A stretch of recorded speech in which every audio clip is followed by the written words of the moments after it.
And good morning. It is Stampede, and we're going on a little early today because I have got my Stampede volunteer responsibilities.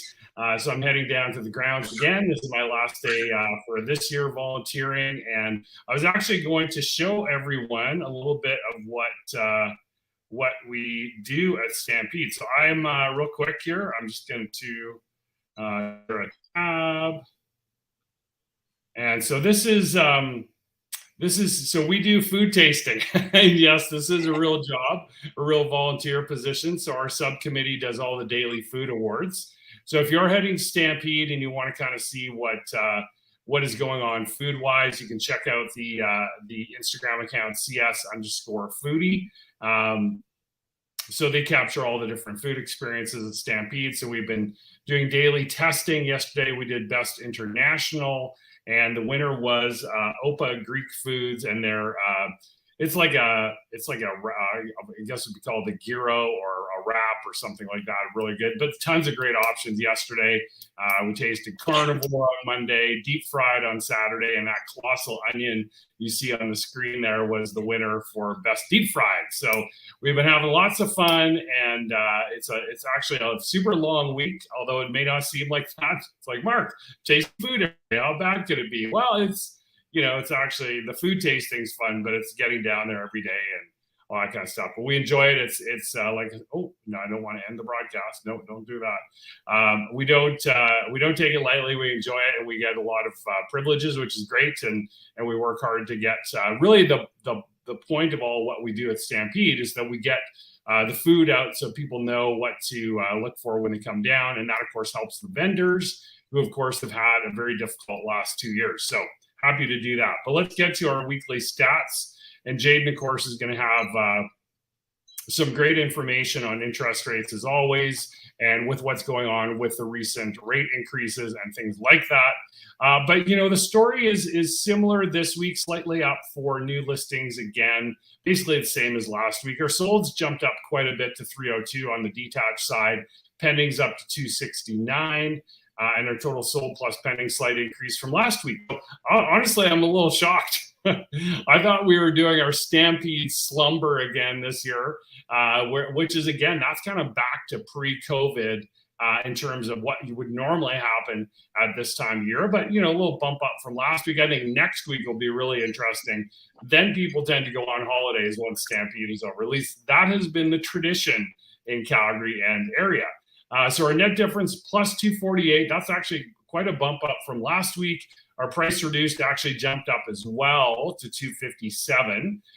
Total detached listings of 2238, a slight increase from last week, as well as our total listings at 4573. So then when we look at last year, let's zoom back to 2021. Interestingly, our sales are actually higher in this past week than they were last year at this time. So although we had a decrease overall in June from last year's sales, this week last year, same, actually slightly up over that same time. Our new listings, very, very similar. Active listings, again, this is the story right now that I'm telling a lot of my clients that are thinking about selling, is 22% down in active listings is still the ability for sellers to sell quite quickly and for a good price. Keep in mind, prices are still, although we were down 2% in sales last year, I think overall pricing was still up 13% over 2021, which was an increase over 2020. Still a great time to think about selling. Pendings through the roof in this last week.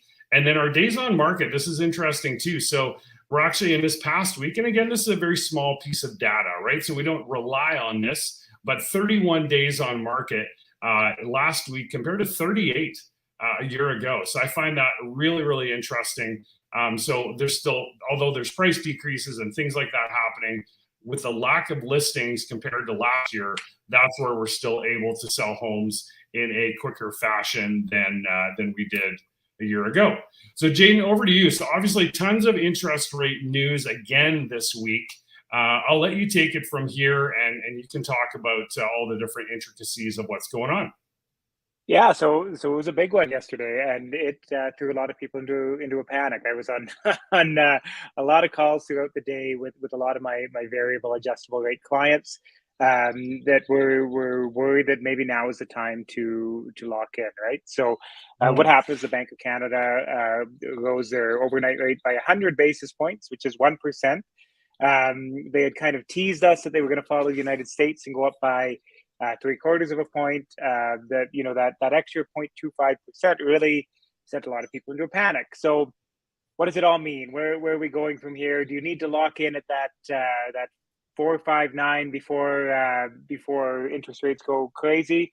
No, we've been saying this before. I'm going to actually send an article to Mark for the Financial Post that will give you kind of some context over what has happened in this kind of situation through the 90s, the early 2000s, 2010s, and into now. And the story just keeps rewriting itself over and over and over again. There's a quick government reaction to inflation, which is what is happening now. They go up incredibly quickly, but started probably too late. Should have been doing that before. Went up too quickly and are doing it all at once. But there's a quick cool down period after that as well. And so the governor of the Bank of Canada has also said part of this interest rate rise is for the express purpose of they know that we're heading towards a recession Canada-wide. They need to be able to bring interest rates back down later to fight that, right? So they need to come up to, they had nowhere to go, need to come up in order to go down. And so it's, these people they're injustible right now.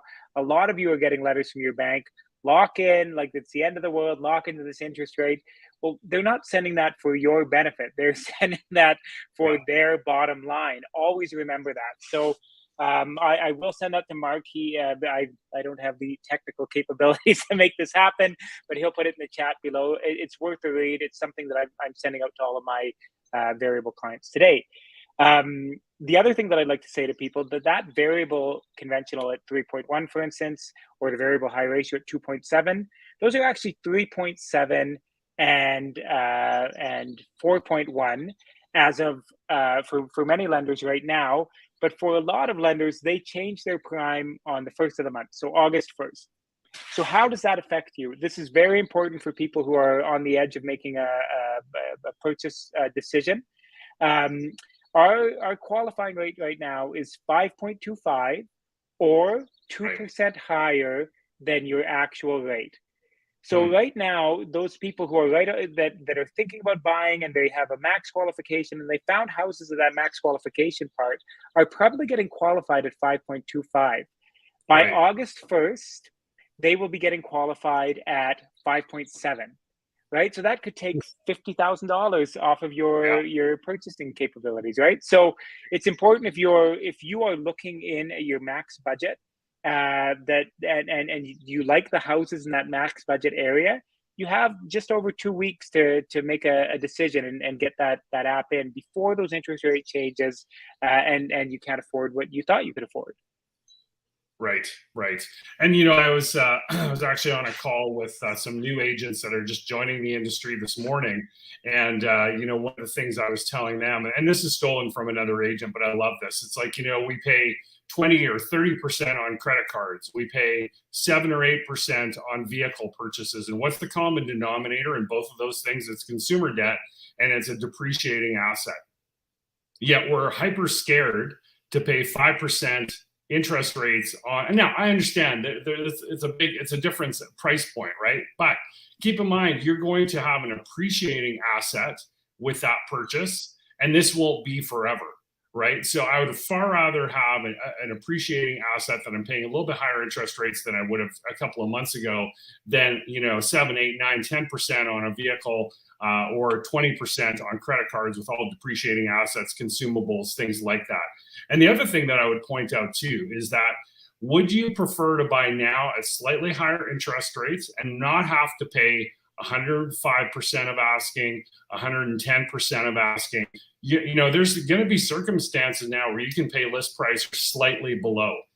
So that's huge, right? So me personally, and I'd be curious to get your thoughts, Jayden, and maybe we'll have to wrap this up for today. But a thought for next week is: would you prefer to purchase at 50, 100 grand over asking, and have that that debt there as part of your mortgage, obviously? Or would you prefer to, go out asking and have an interest rate that's, maybe not great right now, but you know what, in a year from now, with Jayden's help, you're going to get that down, right? Just 30-second answer. And when you read this article, you're going to see that it's very clearly buy now, get into the variable, and be comfortable with that payment amount, knowing that the payments are going to be going down over the next year. Yeah. See, there's a perfect answer. So we will post the link to that article in the chat below. And if you're watching live, thanks. And if you're watching this later, thank you very much. I hope you enjoyed the last weekend of Stampede. And we'll be coming at you from a remote location next week, undisclosed location. But we'll come at you with an update, and we'll talk a little bit more about this whole concept, and we'll share that article in the chat. But as always, reach out to Jayden with any questions. Please do not lock in your interest rate. Talk to Jayden, and he'll get you set up. He'll give you some great counsel. And, that's what I love about you, buddy, is you're always in it for the best interest of all of our clients. So, that's great. So enjoy the week, everybody, and we will talk to you all in 7 days, and happy Stampede. Yahoo!